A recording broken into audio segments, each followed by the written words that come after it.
ያለኔ ኢትዮጵያ የለችም ለዚህ ነው ኢትዮጵያ የሚለው ላይ እንጌጅ ላረግም አልፈልግ ጥያቄ ላይ ምክንያቱም ችግሩ መሰለ ድሮም ከኢትዮጵያ ማፈንገጥ የተጀመረው ማፈንገጥ ፈልጎ ሳይሆንና ፈረንጆች ቆርቆራውት ሳይሆን ኢትዮጵያዊ ነኝ የሚለው ነው እንድታፈነግጥም ያረግ ሚጠይቅ መጀመሪያ ራሱን ታሪኩን ሳቅ የኢትዮጵያን ሴንትራሊቲ ይዞ ቪዛህን ይጠይቃል ያን አፈንግጠት ይሄዳል ይሰለቻል ብዙ ከኢትዮጵያ ሚነጠል ብዙ አፍሪካ ሚኮራባት ሀገር ካሪቢያኖች ሚኮራባት ሀገር አፍሪካን አሜሪካኖች ሚኮራባት ሀገር ኢትዮጵያ ነበረች ባይብል ሁሉ ያለች ናት ሚያፈነግጠው ለምን በዛ ብትል ዲፕሎማቲክ ሚሽኑ ተበላሽቷል ማለት ነው somebody somewhere እየዞረ የሌላውን ሁሉ ኢትዮጵያዊነት ሚጠይቅ መብት መስሎት ሌላውን አገልሎ ራሱን ኢትዮጵያ አድርጎ ሚጠይቅ ኢትዮጵያ ጠላት ነው ኢትዮጵያን ሚወድ ሰው ግን ኢንክሉሲቭ የሆነ አብረን እንጂ ቪዛ ጠያቂ ብዙ ኢትዮጵያኖች ስናድግ አረጋንት ነን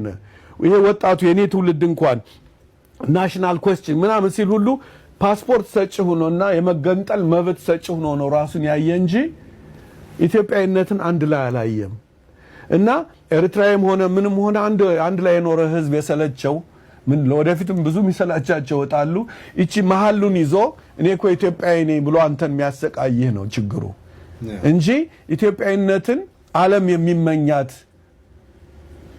ሲምቦል ነበረች አነሳ አሜሪካኖች ጥቁር አሜሪካኖች ሰለቻችሁን ይላሉ ለካ እናንተ ናችሁ ኢትዮጵያኖች እኔም ላቻው ነው አሁን የመጣ ነው እኮ አይደለም ማይት ያለባችሁ ጣሊያን የተጋጠሙትን እስቡ አድዋ ላይ ወደቁትን እስቡ አሁን የመጣ ነው ቪዛና ኢኮኖሚክ ማይግሬተርስ ነን የኢትዮጵያን አንዳንዴ ፓርት ታይም ነው ኢቭን ኢትዮጵያዊነታችን ፓርት ታይም ነው እንጂ ፉል ታይም አይደለም እስቲ አንድ ኢትዮጵያዊ እዚህ ልጁን በሰዓት ትምህርት ቤት ማይወስድ ለኢትዮጵያ ብሎ ማን አለ ከአሜሪካ ልጁን ለጦርነት የላከ ኢትዮጵያ አንድ ስጠኝ አንድ ጦርነቱን ይወዳል